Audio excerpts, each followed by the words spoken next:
Mirror's Edge Catalyst. It's alright. Picked up this game about a year after it came out, I think. Quite recently.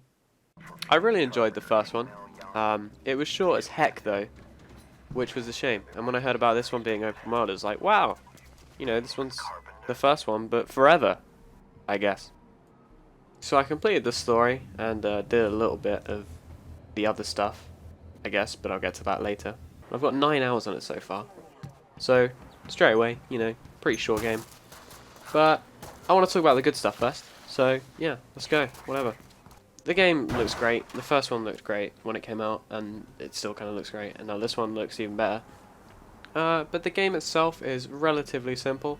You know, you're a runner, you run, parkour, free run, all that crap. That's what the game's made for, and that's what it focuses on. So, it would kind of suck if they got that part wrong, which they didn't. It works. I think it's great. But of course that means that the game is quite simple, which in some cases is a good thing, but it does get relatively stale quite fast. Which, in my opinion, is something that DICE needs to sort of work on. You know, not really hinting, and it just sort of is general statement of, you know, the previous work. You know, such potential. Sorry, just a bit emotional. Moving back on the story. Yeah, let's talk about story. Mirror's Edge Catalyst story. It's okay. It's there. You know, it doesn't matter really. It's good enough to keep me interested.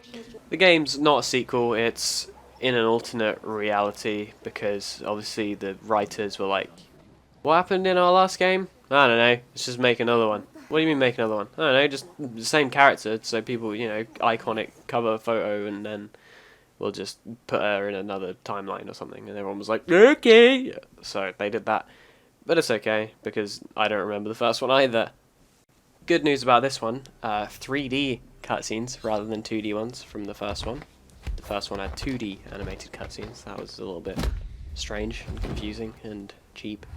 But, hey, here we are. It's the future, so... Characters in this game, extremely cliche, but, you know, well designed, some of them.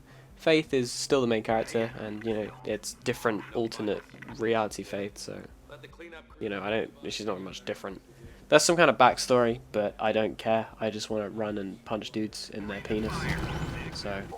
But generally, the best thing about this game's story, if you can count it as story, I'm not sure, is the themes and the environment, like the dystopian kind of dictatorship, you know, liberation, freedom, rebels, alliance, all that garb, which is actually really cool, is still in this game, and that's kind of the best thing about it. You know, you got these massive buildings, you got these huge buildings that just look so cool. And then there's one part where you see a load of trees, and she's like, man, I didn't know there was this much green in the whole galaxy. I've never seen this many trees before.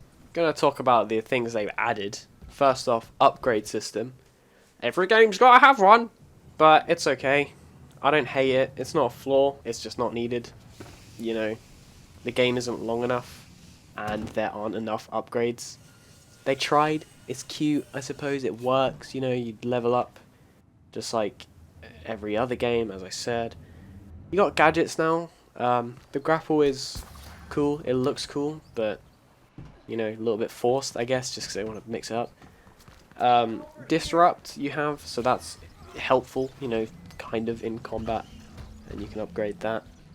But obviously the biggest difference to the last one is that this one's open world, you know, so that's good, and makes it much better, makes it a different game entirely. One similarity though, spoiler alert, kind of, not really. The ending still kind of sucks to this game. The first one, the ending sucked. You jump to a helicopter, and that's, you know, the big boss fight.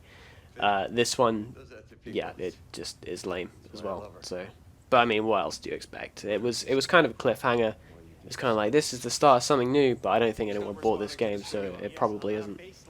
But still, let's move on to combat. Combat in this game is alright. It's probably what keeps me coming back to it every now and then. Obviously, I've only got 9 hours, which isn't a lot. And honestly, I don't think I'll get much more which is quite a general statement. But, you know, we'll see. Combat is there, and it's cool, it's fun. However, there's not a lot of it, which means it's very sort of, I don't want to say like cutscene-y, but it kind of is. It's almost like every fight is supposed to look good rather than be a fun challenge. Sometimes it is a fun challenge and it looks good. And that's, you know, that's what you want all the time. But, you know, the most challenging parts, the most challenging enemies, they tend to be locked behind missions. There's an enemy called a Sentinel, and they are by far, you know, they're the highest rank, they're the hardest to kill. Yet, you only find them in certain missions, and when you're outside of a mission, which is what you probably are the most in an open world game, you can't find them. They send everyone else after you. Just everyone except the Sentinel, and aside from the Disruptor, every enemy is very easy to kill or run away from. And, you know, they encourage running away, and some of the hints is like, you don't always have to stay and fight, but, I mean, you kind of want to. I did it in Mirror's Edge 1, and that was like, literally, don't fight anyone because you'll die. But even then, you know, because it has this combat style where you're supposed to look cool, you can pretty much just find a way to cheese every single enemy, which, to be honest, you can even do on the Sentinel. So, it's not a challenge, but occasionally it looks cool, which is what it's made for. Relating to the combat is the heat system, which I honestly, to put it simply, I think they just got it all wrong. They're encouraging you to run away when you get a heat level. You get heat level 1 and 4 dudes usually come out of a door next to you.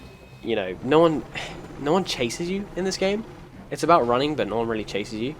When you get to heat level 2, you know, the helicopter VTOL comes and shoots you a little bit. When you get to 3, the drone comes and follows you and tries to shoot you. But you can't get hit by bullets with focus, and focus is extremely easy to get. It makes sense what they've done, but I can't help feel like they should have done much more with it. Because no one wants to fight a helicopter because you can't. And there's a way of killing drones, but that's not really as fun as all the cool animations they've got for fighting people. Which, you know, is a lot. They've got quite a lot of them. And they could have added more and made heat level 2 and 3 have them send, you know, well, 2 could be just be, you know, more enemies coming after you. And 3 could just be like unlimited amount of people just coming after you and actually chasing you. Because the Sentinels, as I found out in a mission, are, you know, they chase after you quite a lot. I mean, either way, that's quite an opinionated thing. You know, people might like it how it is. Obviously, you know, it's much better for the parkour aspect. Running away from things chasing you, like with bullets and stuff, that's cool. I understand. I just think they could have done more with the combat and the heat system. Got a few more things to wrap up. Got a great soundtrack as always, so that's good. There's collectibles, but I don't think I've cared about anything less than collectibles. It still has runner vision, which is, you know, always highlighted in the first game. You can customize it in the settings. You can make it have like a waypoint trail kind of thing, or you can just make it how it was in the first one, which is to highlight all the objects you need to climb and jump over. So that's cool. Still in there, very helpful because I never have any clue where I'm going. Also, whenever I fall off a building in this game, just like the first one, poo does come out. So they've got that correct still. If I was to play this in virtual reality, I would have a heart attack. So highly advisable to not do that if you are prone to heart attacks or anything similar of the sort. Finally, there's time trials, online leaderboards, but let's get real. It's been hacked. So much hackers, just hackers, nothing else.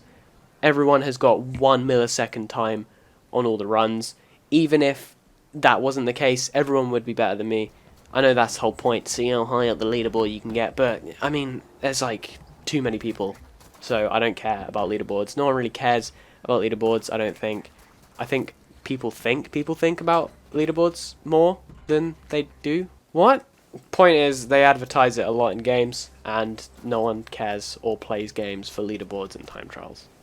So, yeah, maybe pick up this game, maybe don't. I'm not sure how much money it is, I think it's like 60 quid. Don't buy it for that much. I got it for 8 quid. Oh!